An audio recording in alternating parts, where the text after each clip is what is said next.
மாணவர்களின் சிந்தனையை வடிவமைக்க SNS, மாணவர்களின் தனித்திறமையை மேம்படுத்த SNS, மாணவர்களின் சாதனையை போற்றும் SNS 25ஆம் ஆண்டு வெள்ளி விழாவை கொண்டாடும் SNS கல்வி குழுமங்கள் Kovai. Experience 10 days of Grand Europe trip for easy EMI of ₹25,000 only with GT Holidays, South India's #1 travel brand. என்ன மாதிரி ஒரு அயோக்கிய பையன் மேல கைய வைக்கலாமா?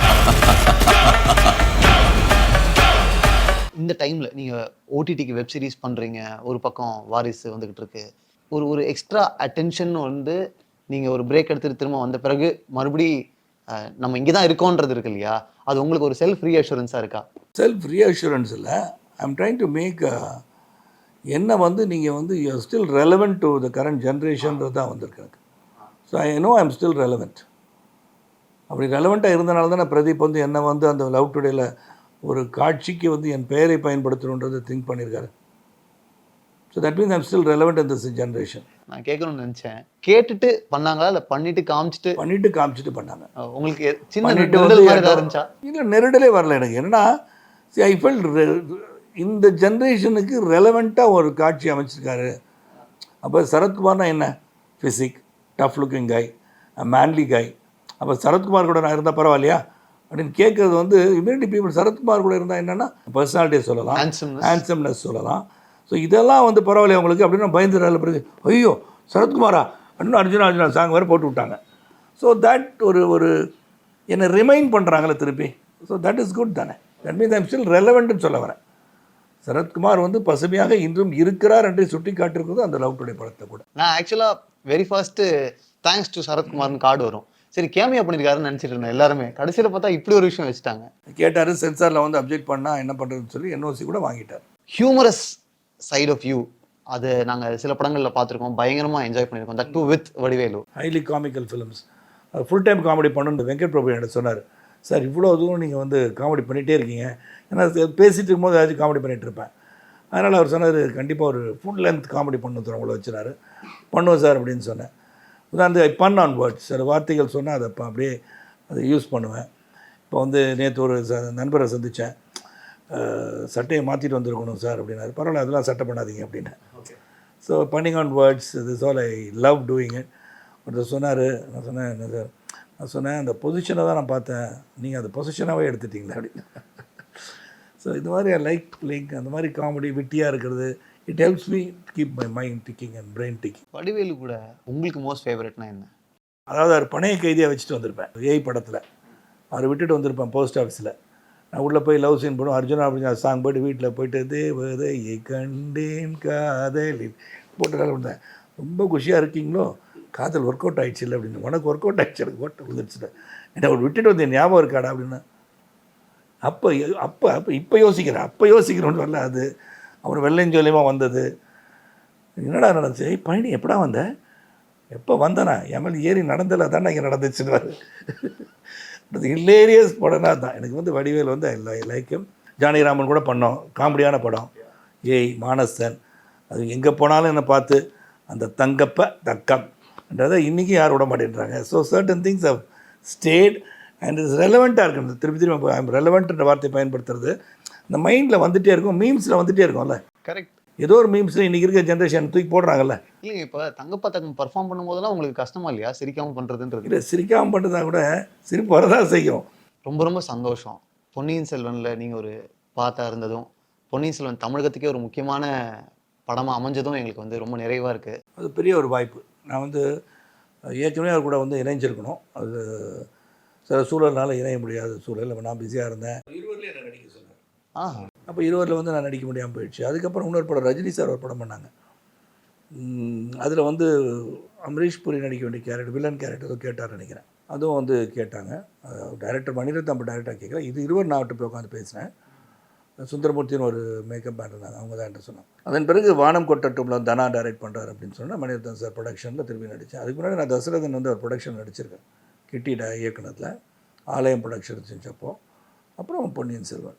ஸோ மிகப்பெரிய ஒரு வாய்ப்பு அது. ஏன்னா பலரும் வந்து அந்த காவியத்தை படித்தவர்கள் வந்து பெரிய பழுவேட்டரையர் யார் பண்ணுவான்னு கேட்பாங்க. யார் நந்தினி பண்ணுறாங்க அதெல்லாம் கேட்டால் கூட, யார் வந்தியத்தேவன்லாம் கேட்டால் கூட, அந்த பெரிய பழுவேட்டரையருக்கு ஒரு சின்ன இம்பார்ட்டன்ஸ் வந்து எல்லார் மைண்ட்லையும். யார் அந்த பெரிய பழுவேட்டரையர் நடிப்பா அப்படின்னு வந்தது தான் ரஜினி சார் சொன்னது கூட பெருமையாக சேர்த்தது அந்த கேரக்டருக்கு. ஸோ ரஜினி சாரே நடிக்கணும்னு நினச்சாங்களா, அது என்ன பாத்திரம் படிக்காதவர்களுக்கு, தெரிந்தவர்களுக்கு பெரிய பழுவேட்டராயர் என்னன்னு தெரிஞ்சுக்கணும், தெரியாதவங்களுக்கு தெரிய தூண்டியது அன்றைக்கி அவர் பேசினது. அது பெரிய ஒரு opportunity which I think have done justice. அண்மையில் கூட நான் வந்து மணிரத்னம் சார் வந்து ஒரு கெட் டுகெதர் வச்சுருந்தாங்க. அது எனக்கு மெசேஜ் பண்ணும்போது எனக்கு ரொம்ப மகிழ்ச்சியாக இருந்தது. என்ன பிபின்னே சொல்லுவார், பெரிய பழுவேட்டராயர் தான், சரத்துன்னு போய் பிபி ஆகிட்டாங்க அவரை பொறுத்த வரைக்கும். பெரிய பழுவேட்டரையர் கேரக்டர் வந்து ரொம்ப ஒரு கியூரியாசிட்டி கிரியேட் பண்ணுச்சு ஆர் டஃப் டு ஹேண்டில் எங்களுக்கு தோணுதுன்னா, இப்போ நந்தினிக்கு வந்து என்ன நோக்கன்றது தெளிவாக தெரியும். ஆதித்த கரிகாலனுடைய நோக்கமும் பின் கதையும் அவருக்கும் தெளிவாக தெரியும். ஆனால் பெரிய பழுவேட்டரையர் இது எல்லாத்துக்கும் நடுவில் மாட்டிக்கிட்டு இருக்கக்கூடிய ஒரு கேரக்டர். அவருக்குள்ள ஒரு கேயோஸ் இருக்குது. அவர் நந்தினி ஹேண்டில் பண்ணுறதா, எது உண்மை எது பொய்ன்னு தெரியாத மாதிரியான ஒரு நடுவில் இருக்கக்கூடிய ஒரு கேரக்டர் இல்லையா? அதுக்கான எமோஷன்ஸ் நீங்கள் எப்படிங்க ஃபுல் ஆஃப்? பேசிக்காகவே வந்து அந்த கேரக்டரைசேஷன்லேயே பெரிய பழுவேட்டராயர் இவ்வளோ வந்து ஆற்றல், திறமை, வலிமை எல்லாம் இருந்து கூட அந்த ஒரு ஆங்கிள் தான் நெவர் நியூ. அவருடைய இன்டென்ஷன் இதுதான்றதை வந்து தெரியாமல் அந்த அழகில் மயங்கி விட்டேன்னு தானே சொல்கிறார். நாட்டுக்கு வந்து துரோகம் பண்ணல, அந்த நாட்டுக்கு துரோகம் பண்ணுறது என்றைக்குமே பெரிய பழுவேட்டராயர் கிடையாது. இது உன்னதமான மனிதன், 64 விழுப்புண்கள் பெற்ற மாவீரன், பெரிய போர் வீரன். அந்த ஒரு கான்ஃப்ளிக்ட் இருந்தது. அந்த கான்ஃப்ளிக்டை வந்து மணிரத்னம் சார் வந்து எக்ஸ்ட்ராக்ட் பண்ணியிருக்காங்க என்கிட்ட.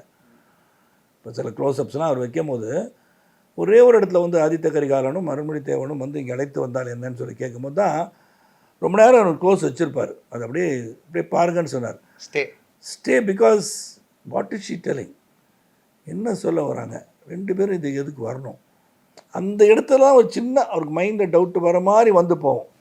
அதனால தான் பலரும் சொன்னாங்க, உங்கள் கண்கள் சிறப்பாக நடித்துன்றதானே பெரிய பழுவேட்டராயர் நடிக்கணும், உங்கள் eyes was speaking in many places அப்படின்னு சொன்னது காரணம் Maniratnam. Thank you Maniratnam sir once again தான் சொல்லணும். நீங்கள் பயங்கர கோபமாக வருவீங்க, நந்தினி இருப்பாங்க, அழகு வந்து கண்ணை மறைச்சிடுறதுன்ற ஒரு இடம் இருக்குல்ல, அந்த கோபம் அப்படியே பக்கத்தில் இருக்கிற இன்னொரு பொண்ணு மேலே போகும். ஆனால் அந்த சீனில் அந்த சீனுக்கு நீங்கள் ப்ரிப்பேர் பண்ண விதமாக இருக்கட்டும், இல்லைனா அந்த சீனை பெர்ஃபார்ம் பண்ண எக்ஸ்பீரியன்ஸ் பற்றி எங்களுக்கு சொல்லுங்கள். அந்த காட்சியில் வந்து இன்னும் கொஞ்சம் அதிகமாக வசனமாக இருந்துச்சு. பட் அஃப்கோர்ஸ் லென்த்து பார்க்கும்போது எல்லாம் வந்து 2-3 டயலாக் தூக்கிட்டார். பட் அது என்னென்னா, அது என்ன பண்ணணுன்றது, ஏன்னா நந்தினி வந்து அங்கே பெட்ரூமில் நகையெல்லாம் கழட்டி வச்சுட்டு உட்காந்துட்ருக்காங்க. நான் வந்து என் கோபத்தை, எனக்கு வந்து பணியாளர்கள் வந்து என்னுடைய உடையறையை வந்து இது பண்ணிகிட்ருக்காங்க.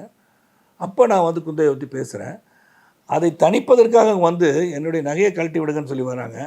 அங்கேயே வந்து என் கோபம் தனியாக ஆரம்பிக்குது. ஆனால் நான் பார்க்காத போர்க்களமானு இங்கே காட்ட முடியல. இந்த நேரத்தில் இதை வந்து பண்ணுறாங்கன்னு அவங்க மேலே காட்டுற கோபமாக, அந்த வீரம் எல்லாம் இருந்தும் யாரும் தான் நான் பார்த்துக்கிறேன் அப்படின்னு சொல்லிட்டு நான் பார்க்காத போர்க்களமானு இங்கே பார்த்துட்டு போனேன். அந்த பொண்ணு பயந்து ஓடுறது, பணிப்பெண்ணை பார்த்து திட்டுற மாதிரி பண்ணும்போது அது ஒரு கேரக்டரைசேஷன். இது வெளிப்பாடு எங்கே கத்துறது, நந்தினியை பார்த்து திட்ட முடியாது. நம்ம நந்தினி அழகில் மயங்கிய ஒருவர், அந்த கோபத்தின் வெளிப்பாடு இங்கே காட்டிட்டு தென் அவங்க சொல்கிற மாதிரி அவங்க வேலைகள் கட்டுறது, நெக்லஸ் கட்டுறது, நாங்கள் அப்படியே அந்த காட்சி முடிஞ்சிருக்கும். அது வந்து மணிசாருடைய இதுதான் எல்லாமே. How this can be done அப்படின்றது வெங்கெங்கே இந்த பெரிய பழுவேட்டராயர் அழகில் மயங்குகிறார் என்பதுக்கான காட்சிகள் ஒவ்வொரு இடத்துலையும் இருந்துகிட்ருக்கும். அந்த மேனிப்புலேஷன் எப்படி பண்ணுறாங்க அவங்க அவரை அப்படின்றது காமிச்சிருக்காங்க. ஸோ அது எப்படி பண்ணணும், பர்ஃபார்ம் பண்ணணுன்றதை மைண்டில் ஏற்றிக்கும். அண்ட் மணி சார் சம்டைம் இருக்கும்போது அவர் இப்படி பண்ணணும், ஏற்றம் இறக்கம் ரொம்ப அதிகமாக வந்து இது பண்ண வேண்டாம் அப்படின்னு சொல்லுறது, எக்ஸாஜரேட்டட் வேர்ஷன் வேண்டாம். இந்த தமிழில் வந்து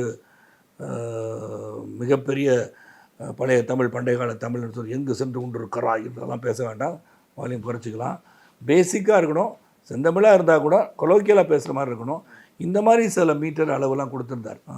அவர் வந்து பேசிக்கலி அவர் தான் எல்லாம்.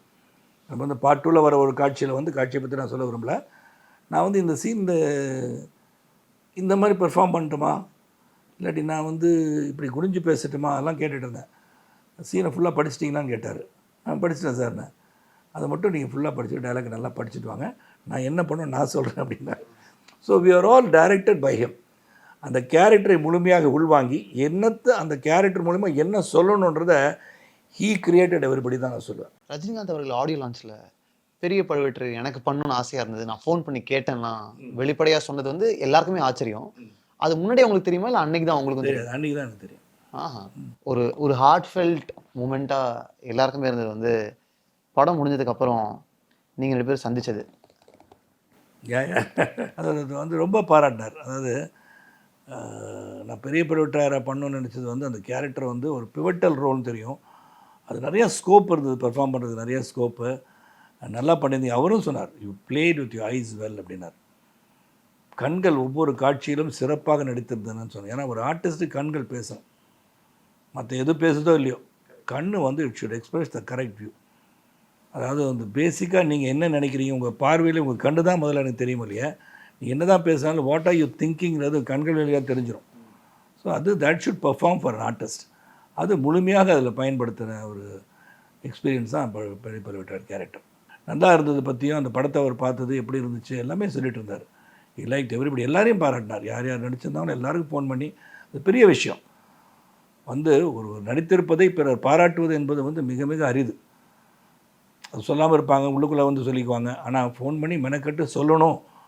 அதே பேர் சூர்யா வந்து பெரிய ஃப்ளவர் பொக்கே அமைச்சிருந்தார், பெர்ஃபார்ம் வெல் அண்ணே அப்படின்னு சொல்லி அமைச்சிருந்தார். ஸோ இதெல்லாம் இட்ஸ் சம்திங் விச் என்ன சொல்கிறது, ஒரு காம்பராட்ரி, ஃப்ரெண்ட்ஷிப், உறவு, இதை வளர்ப்பதற்கான செயல்கள் இதெல்லாம்.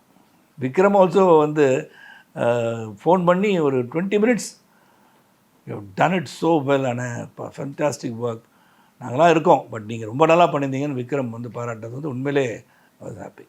வாரிசு ரொம்ப முக்கியமான ஒரு ஹாட் டாபிக். இப்போது ஃபெஸ்டிவல் டைமில் ரிலீஸ்ன்றது அதனுடைய இம்பார்ட்டன்ஸும் அதனுடைய வைபும் எல்லாருக்குமே தெரியும். சின்ன வயசுலேருந்து இப்போ போக்கிரி ஆழ்வாராக இருக்கலாம், பகவதி வில்லனாக இருக்கலாம், ஜில்லா வீரம், இந்த மாதிரி நாங்கள் வந்து எங்களுடைய ஜென்ரேஷனுக்கு விஜய் அஜித் கிளாஷஸ் வந்து நிறையா பார்த்துருக்கோம். உங்களுடைய டைமில் ரஜினி கமல் கிளாஷஸ்லாம் வந்திருக்கும் இல்லையா? ஒரே நேரத்தில் பல படங்கள் ரிலீஸ் ஆச்சு. இப்போ ஒரே நேரத்தில் பல படங்கள் ரிலீஸ் ஆகிற என்விரான்மெண்ட் அப்போ எப்படி இருந்துச்சுங்க? சேனல்ஸ் வெல்லஸ், பத்திரிகைகளும் கம்மி. பெரிய லெவலில் வந்து எனக்கு தெரிஞ்ச நானே ஒரு தீவிர எம்ஜிஆர் ரசிகர்.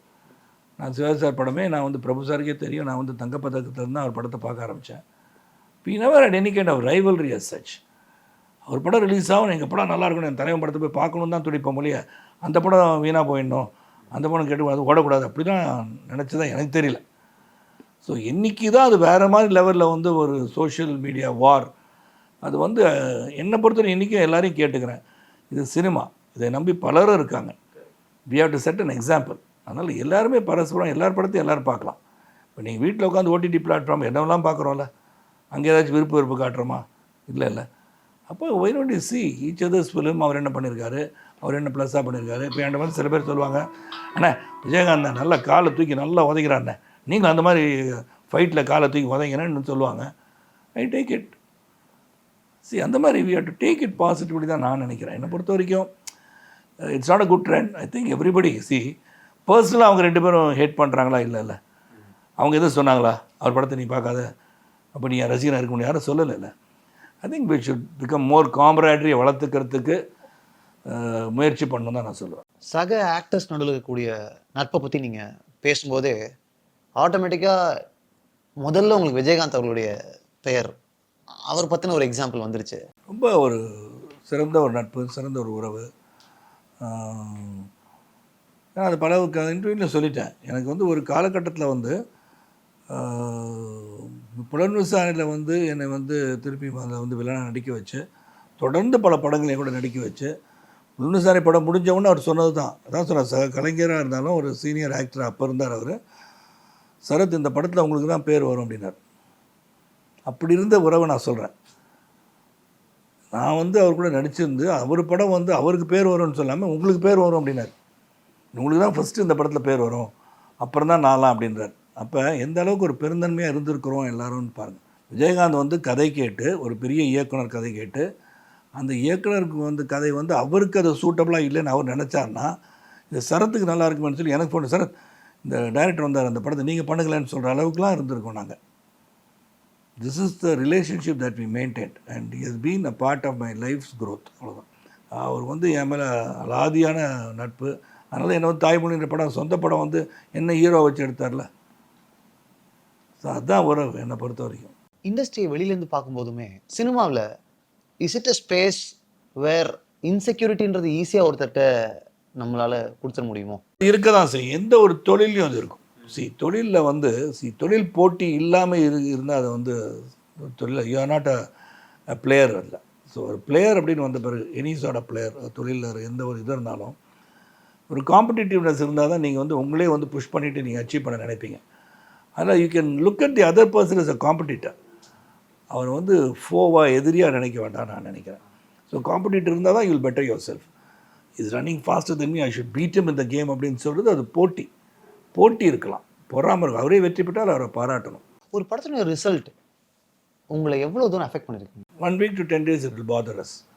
டெஃபினட்டாக பாதர் பண்ணோம். நம்ம நல்லதாக இருந்தாலும் கெட்டதாக இருந்தாலுமா? இல்லை நல்லதாக இருந்தால் என்ன பண்ணோம், நல்லா ஓகே வெற்றி படம் ஆயிடுச்சு, நம்ம நினச்ச மாதிரி நடந்துருச்சுன்னு நினைப்போம். நினைக்காத ஒன்று இந்த படம் நல்லா இருக்கும்னு நினச்சோம், இப்படி ஆயிடுச்சுன்னு நினச்சி வருத்தப்படுறது ஒன்று இருக்கும். அப்புறம் இந்த படம் எடுக்கும் போதே நினச்சேன் இது வந்து லேட் ஆகிடுச்சு, சரியாக இருக்காதுன்னு நினச்சி இப்படி ஆகிப்போச்சே நினைக்க தோண்டும். So every movie when it releases it has got an impact on the next film that you're going to do. So அதனால் எவ்ரி மூவி அட்லீஸ்ட் ஒரு மினிமம் கேரண்டியாக வரணும். அதனால தான் ஒரு தடவை நான் வந்து மகேஷ் பட் பாம்பே இயக்குனர்கிட்ட பேசும்போது அவர் சொன்னார், we can postpone failures, hit is a fluke அப்படின்னார். ஒரு படத்தின் தோற்காமல் இருப்பதுக்கு வந்து படம் எடுக்கலாம், மிகப்பெரிய வெற்றிக்காக நம்ம படமே எடுக்க முடியாதுனார். அது ஆடியன்ஸ் எப்படி அதை ரசிக்கிறாங்க, எதுக்காக ரசிக்கிறாங்க என்று வந்து அவங்கக்கிட்ட தான் இருக்காது. ஒரு சூப்பர் ஹிட் ஆகிறதுக்கு வந்து அவங்கக்கிட்ட தான் இருக்காது. இப்போ சூரியவம்சம் சூப்பர் ஹிட் ஆகணும் எடுக்கலையே, நல்ல படம் எடுத்தோம், அது சூப்பர் ஹிட் ஆகிடுச்சு. சின்ன தம்பி சூப்பர் ஹிட்லாம் இல்லைங்க, அது வேறு ஏதோ சூப்பர் ஹிட் ஆகிடுச்சு. அந்த மாதிரி சின்ன தம்பி பெரிய மகன் ஹிட் ஆகிடுச்சு. அண்மையில் வந்து லவ் டுடே ஸ்மால் பட்ஜெட் எடுத்தாங்க, பெரிய ஹிட் ஆகிடுச்சு. So I feel it is audience to determine all this things. And அது வந்து நம்ம எடுக்கிற முயற்சி உழைப்புக்கேற்ற ஒரு வெற்றி வரணும்னு எதிர்பார்ப்போம். வராட்டி will feel dull for some time, but then you go to the next project. Same தான் இப்போ தொடர்ந்து நிறைய படம் பண்ணிகிட்ருக்கோம். இப்போ பார்த்தீங்கன்னா நிறைய ஷேட்ஸும் பண்ணுறேன். இப்போ வந்து அடுத்தது வந்து இதுக்கப்புறம் எனக்கு ரிலீஸ் ஆக போகிற படம் வந்து Por Thozhil. Vignesh Raja is going to be one of the top most director of the future.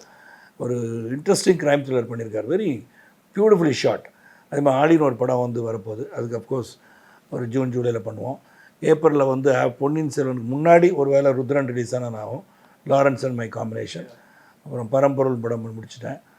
So நிறங்கள் 3 கார்த்திக் நாராயண் விட பண்ணிவிட்டேன். அந்த மாதிரி வரிசையாக back to back I'm doing some films. And தெலுங்கில் வந்து பாலையா கூட நடிச்சிட்ருக்கேன், அனில் ரவிபுடி டைரக்ஷனில். அப்புறம் திலீப் கூட மலையாள படம் நடிச்சிருக்கேன், மம்முட்டி கூட ஒரு கேமியோ பண்ணியிருக்கேன். ஸோ தொடர்ந்து back to back I'm doing some films. Very happy that you are back. Yes, I tend go back, correct, I am back. அந்த மாதிரியான ஒரு சிச்சுவேஷன். நிறைய படங்கள் பண்ணுறீங்க, இன்னும் ஆக்டிவாக நாங்கள் உங்களை பார்க்கணும். கண்டிப்பாக நீங்கள் பார்ப்பீங்க. I will be there. என்னுடைய ஆம்பிஷன் அது வந்து எந்த ஒரு முயற்சி எடுத்தாலும் அந்த முயற்சியில் வந்து வெற்றி பெறணும்னு நினைக்கிறதுல பயணத்தில் இருக்கேன். அந்த பயணத்துக்கு I need all your support.